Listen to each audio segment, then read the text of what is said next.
This is the College Investor Audio Show. Thank you so much. We are honored that you chose to be here today. Before we get into our topic, just want to invite you to go ahead and subscribe to our podcast.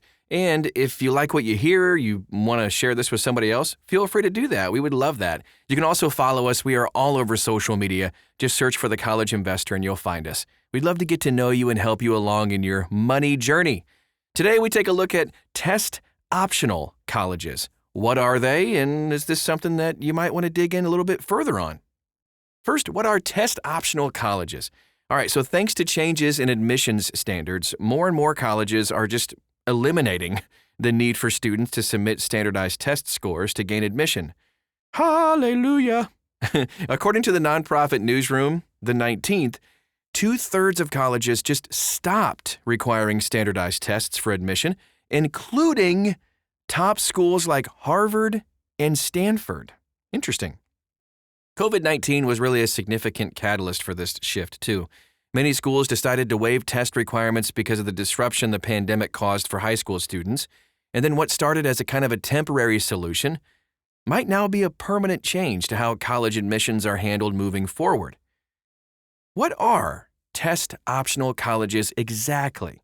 Well, they are schools that have moved away from incorporating standardized test results in the admissions process. So in today's podcast, we're going to dive deep into what this means to be test-optional and then what you should know about applying to schools that don't even require admissions exams. All right, now let's dive in. Test-optional is a college admissions policy that gives students the choice of whether or not they want to submit their results from a standardized test like the SAT or ACT. Because test scores are considered optional, they're not counted against students by college admissions officers. Test-optional became a temporary solution to disruptions to the standardized testing schedule caused by COVID-19 and all that pandemic stuff.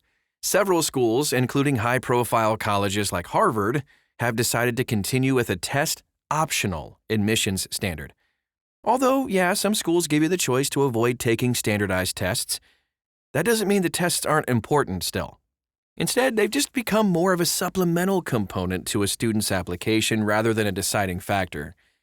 In the past, a poor test score could really negatively affect your chances of admission.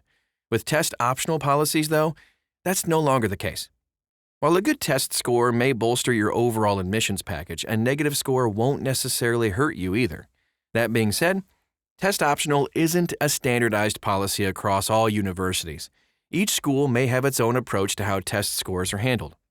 This includes admissions into specific colleges or programs within a university. While you might not need to submit an SAT or ACT to get into a particular university, academic departments within that university may still require it. For now, test-optional primarily applies to admissions. It doesn't apply to financial aid or scholarship considerations. Getting high scores on the SAT or ACT can actually improve your chances of getting scholarships to pay for school. Even if the school you apply to doesn't require you to submit a standardized test score, it could still be helpful to take the test to increase your opportunities for financial assistance. All that said, why are schools becoming test-optional? One of the big drivers for schools becoming test-optional was, as we mentioned, COVID. Thanks to lockdowns, a lot of high school students moved to online learning, and it just wasn't possible to hold in-person tests, which meant that college juniors and seniors missed that opportunity to take the tests in the first place. Other factors have prompted schools to adopt a test-optional policy permanently. Socioeconomics plays a big role in test outcomes.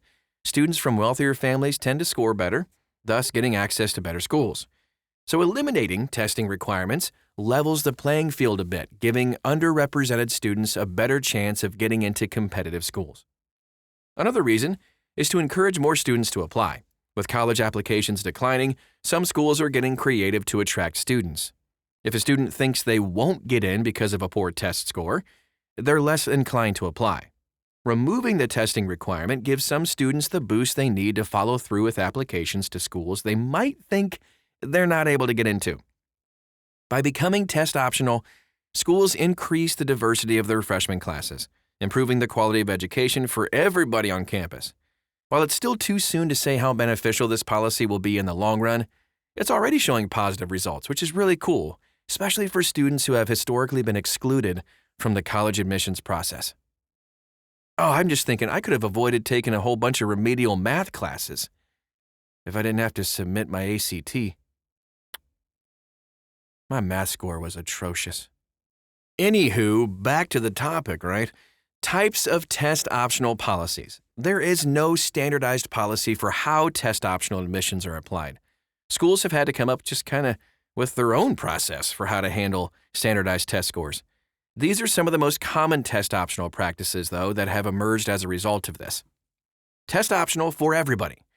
All students have the opportunity to decide whether or not to submit SAT or ACTs as part of their application package.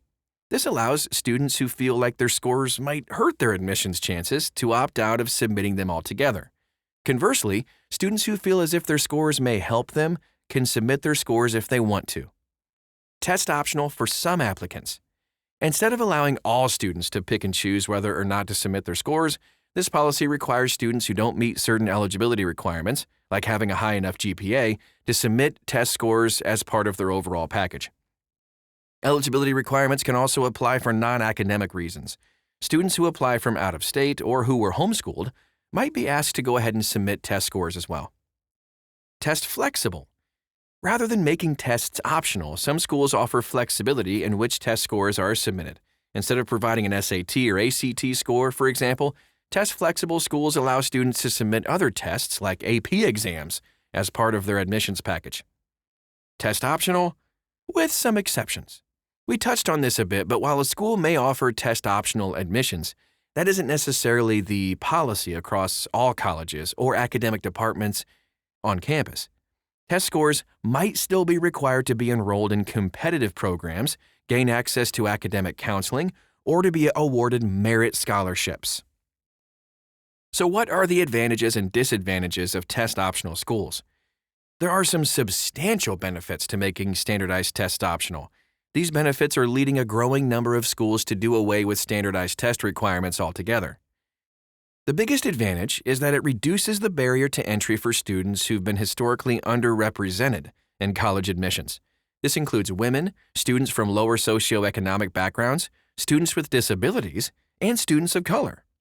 So, by increasing access to college, test-optional schools can also foster greater diversity for incoming classes.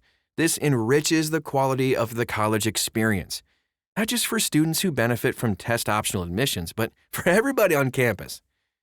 But while there are advantages to the system, it's not perfect, nothing is, but the lack of a standardized policy across campuses can be confusing for students. You might think that test scores are optional, but they could still be required for enrollment in specific academic programs.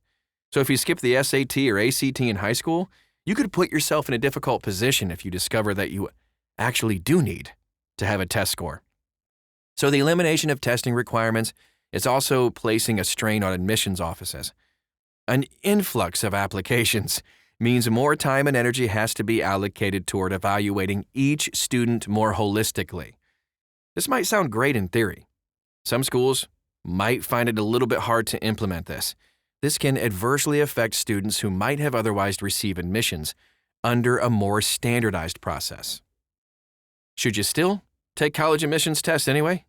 Well, the good news is taking a standardized test like the SAT or ACT won't hurt your admissions chances if you apply to a test-optional school.